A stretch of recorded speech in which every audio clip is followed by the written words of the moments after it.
Se você ver a foto de uma mulher usando uma jardineira com um chapéu, e depois você vê outra foto de uma mulher usando uma camisa branca com um blazer bege por cima, e se depois eu te perguntar qual das duas provavelmente é uma mulher de negócios em busca de uma carreira, o que você diria? E se a pergunta fosse, qual das duas provavelmente acorda cedo para ordenhar uma vaca? Qual seria a sua resposta? Por um lado, essas perguntas se tornam intuitivas porque nós sabemos identificar as mensagens que pessoas querem enviar com as roupas que elas usam. Por exemplo, alguns estabelecimentos pedem para que os seus funcionários usem um uniforme para enviar a mensagem aos clientes daquele lugar para que eles saibam a quem pedir informações ou alguma ajuda específica. Mas existe uma questão ainda mais importante. As peças de roupas, as combinações e a nossa postura enviam mensagens sobre o nosso caráter. Por isso, hoje nós vamos ter uma conversa para explorar 5 coisas que cristãos precisam ter em mente em relação às roupas.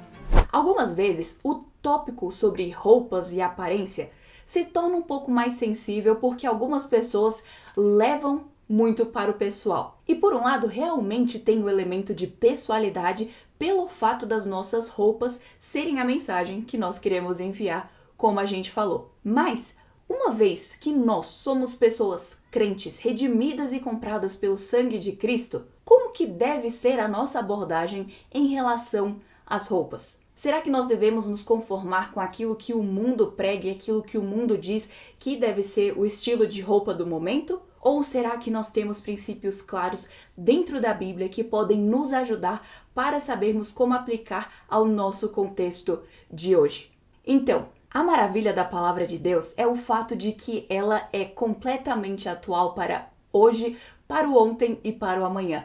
Então, nós não precisamos ter o receio de que os princípios bíblicos são ultrapassados porque a palavra de Deus não é. A palavra de Deus é inerrante, infalível e útil para a nossa admoestação e para a nossa prática na justiça. Portanto, se nós temos um coração que tem o desejo de buscar aquilo que Deus nos instrui, então nós devemos com alegria buscar os princípios bíblicos, analisando também as coisas ao nosso redor para não nos deixarmos sermos influenciadas por tantas ideologias deste mundo que muitas vezes se transparecem na aparência. Então, para a gente conseguir lembrar de uma forma muito prática, a gente vai usar um acrônimo. Então, sempre quando a gente for falar sobre modéstia, lembre-se o que significa se vestir como filha. E desse jeito você não vai mais esquecer, porque cada letra representa um princípio muito importante para a gente colocar em prática ao escolher as roupas. Filha significa se vestir de forma feminina, com integridade, lealdade, humildade e atenção. Então, começando pela letra F, feminina. Infelizmente, nós vivemos em um momento em que muitos homens não se vestem como homens e muitas mulheres não se vestem como mulheres. E grupos de militância vivem dizendo que tem que se rebelar contra construções sociais, mas eles não percebem que as diferenças entre homem e mulher não são coisas inventadas, são coisas intrínsecas e inerentes aos seres humanos. Homens e mulheres foram criados por Deus para serem diferentes. E essas diferenças são boas. Tudo o que Deus cria é bom. Portanto, as diferenças são boas. Mas a rebeldia contra o padrão criado por Deus acontece muito por causa de uma ideia moderna de androginia. Eu sei que é uma palavra difícil, então vamos para uma definição. Androginia, segundo o dicionário, pode ser tanto a mistura de características femininas e masculinas, quanto também uma completa ausência de características femininas ou masculinas. Em outras palavras, é a ideia de remover diferenças entre homem e mulher, incluindo na aparência. E essa ideia começou primeiramente nos conceitos de mitologia grega, romana, que criava divindades que ora agiam como homens, ora agiam como mulheres. Então, um parênteses aqui para perceber como que a androginia está conectada ao paganismo. Fecha parênteses. E com o tempo, isso foi se popularizando mais com a psicologia e com o feminismo. E por que isso é relevante de se entender para hoje? Nós já falamos sobre o impacto do paganismo na cultura moderna em outro vídeo, mas é interessante a gente lembrar os conceitos de Peter Jones quando ele explica o resumo de todas as religiões do mundo, que ele diz que se resumem em um ismo e dois ismo.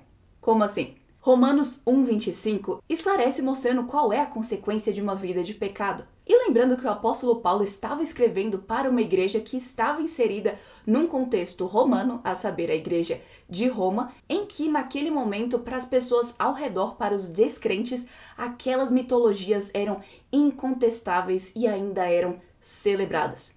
Então, veja só o que Paulo diz em Romanos 1:25. Pois eles mudaram a verdade de Deus em mentira, adorando e servindo a criatura em lugar do Criador, o qual é bendito eternamente. Amém.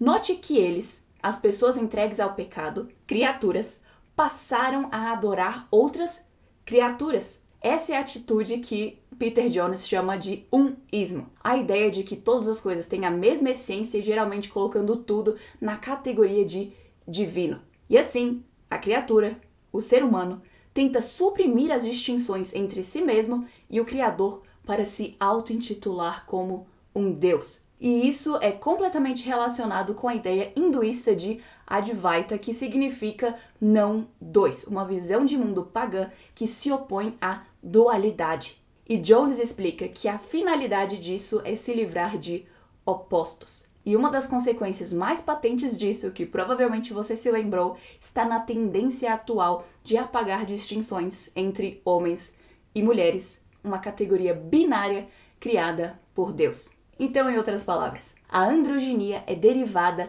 exatamente da visão de mundo pagã que se rebela contra as diferenças boas criadas por Deus. E num contexto mais moderno, isso foi muito popularizado por June Singer, uma psicóloga feminista envolvida com Nova Era, que não é de se admirar que ela fosse seguidora de Carl Jung, um dos grandes nomes da psicologia moderna que introduziu o elemento de espiritualidade pagã. E ela popularizou as ideias de que temos dois opostos dentro de nós, usando abertamente a palavra androginia com o intuito deliberado de popularizar e fazer com que pessoas se auto-intitulassem como andrógenas. E ela mesma reconheceu que todo esse conceito que ela estava divulgando é contrário à fé judaico-cristã. Isso porque ela se baseava em mitologias e na literatura romântica. E com o tempo isso foi se popularizando na forma de moda unissex e também em tentativas desproporcionais de pregar a ideia de que mulheres não precisam só usar saia e vestido.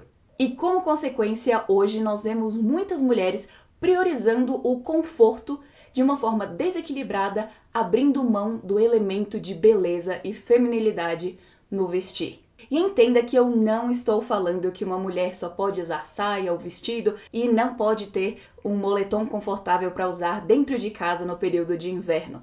Não é isso que eu estou dizendo. Estou dizendo que roupas e estilos que promovam confusão, inversão ou embaçamento da feminilidade em uma mulher ou embaçamento da masculinidade em um homem não cabem dentro de um guarda-roupa de alguém que professa o nome de Cristo. Rapidinho, já já o vídeo vai voltar. Mas antes eu queria compartilhar uma coisa com você. Você sabia que 64% de vocês que estão assistindo esse vídeo não são inscritos no canal? Pois é, você pode estar ajudando para que o YouTube esteja recomendando mais conteúdos como esse para mais pessoas, ajudando para que a palavra de Deus possa estar alcançando mais pessoas. Basta você dar o seu like, se inscrever aqui no canal e ativar o sininho. Tudo bem fácil, você vê aqui embaixo. Então, muito obrigada pela sua ajuda. E por que isso? Porque a visão bíblica é de dois-ismo, nas palavras de Peter Jones, que ele explica que nós reconhecemos que tudo aquilo que não é o próprio Deus é a criação. Deus é diferente da criatura. Existe Deus e a criatura. Um não é o outro. Deus criou categorias binárias e diferentes. E quando a gente entende isso e olha para o versículo que nós lemos antes de Romanos 1:25, em que Paulo fala como que aqueles que são entregues ao pecado adoram a criatura ao invés do Criador, nós podemos entender que os verdadeiros crentes, aqueles que foram comprados para viverem uma vida de santidade para com o Senhor, eles adoram o Criador. e não outras criaturas. E assim nós reconhecemos que existem duas categorias e as duas são diferentes e necessita haver essa diferença, porque só assim nós conseguiremos adorar o único e verdadeiro Deus. Só existe um, que é Deus. Nós somos as suas criaturas, obras de suas mãos. Então, as diferenças são boas. Deus criou um mundo com diferenças. E afinal, sem essas diferenças, o resultado seria confusão e caos. Então, biblicamente, eu entendo que eu, como mulher, sou chamada a glorificar a Deus com a minha distinta e clara feminilidade. Por isso, um ponto essencial da modéstia bíblica para a mulher é se vestir de forma feminina. E se você é uma mãe ouvindo, não tenha medo de guiar a sua filha no caminho da feminilidade. Não existe nada na Bíblia que dê espaço para aquela história de rebeldia da adolescência e coisas desse tipo. E adolescência, se a gente for parar para pensar, nem é um termo bíblico. Eu estava ouvindo uma palestra recente da Elizabeth Elliot em que ela explicava que existem crianças e adultos. A partir dos 12 anos, os pais precisam explicar para os seus filhos que eles esperam que eles ajam como adultos buscando a maturidade e assumindo responsabilidades. Então veja como isso mudaria bastante dentro de contextos de lares cristãos. Então ensine a sua filha a se vestir de forma feminina desde a tenra idade e depois, a partir dos 12, ensine-a a se vestir como uma mulher cristã. Mesmo que seja difícil no início, seja fiel a Cristo, explicando com amor e apontando as bênçãos e as recompensas de obedecer a Deus. E agora, indo para as outras letras, outros elementos importantes. A próxima é a letra I, integridade. A integridade significa agir segundo um caráter aprovado em todas as circunstâncias, ainda que seja em privado. Em outras palavras, uma mulher cristã deve se vestir como uma mulher cristã, até mesmo para um compromisso em que não vai ter ninguém da igreja dela e talvez não tenha nenhum conhecido. Uma jovem cristã deve se vestir com modéstia, ainda que o seu pai não esteja por perto. Se vestir em todos os lugares da forma como alguém que foi comprada por Cristo deveria se vestir. Se vestir de uma forma íntegra com a nossa nova natureza.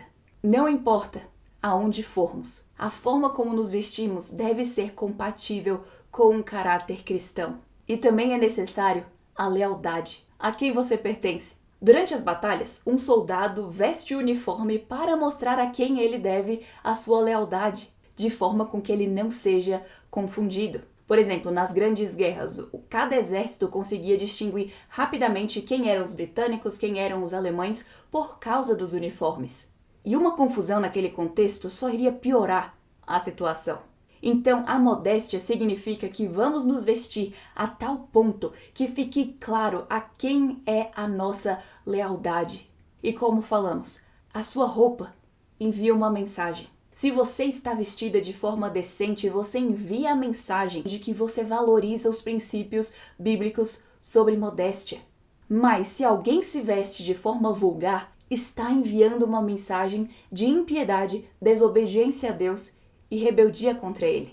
Por isso, é importante nos vestirmos de uma forma com que a nossa lealdade seja clara para todos que olharem, refletindo o caráter de Cristo, também com a próxima letra da humildade. O Senhor Jesus viveu uma vida de perfeita humildade, como Filipenses 2 nos mostra. Então, quando nos vestimos, temos que ter uma visão de não cairmos no sentimento de querermos sobrepor a nós mesmas sobre outras, querer que outras pessoas tenham inveja de nós. Então, por um lado, sim, nós podemos nos vestir de forma elegante, de forma digna, mas nós também temos que cuidar do nosso coração para que o nosso intuito seja refletir a Cristo e não para trazer soberba ao nosso coração.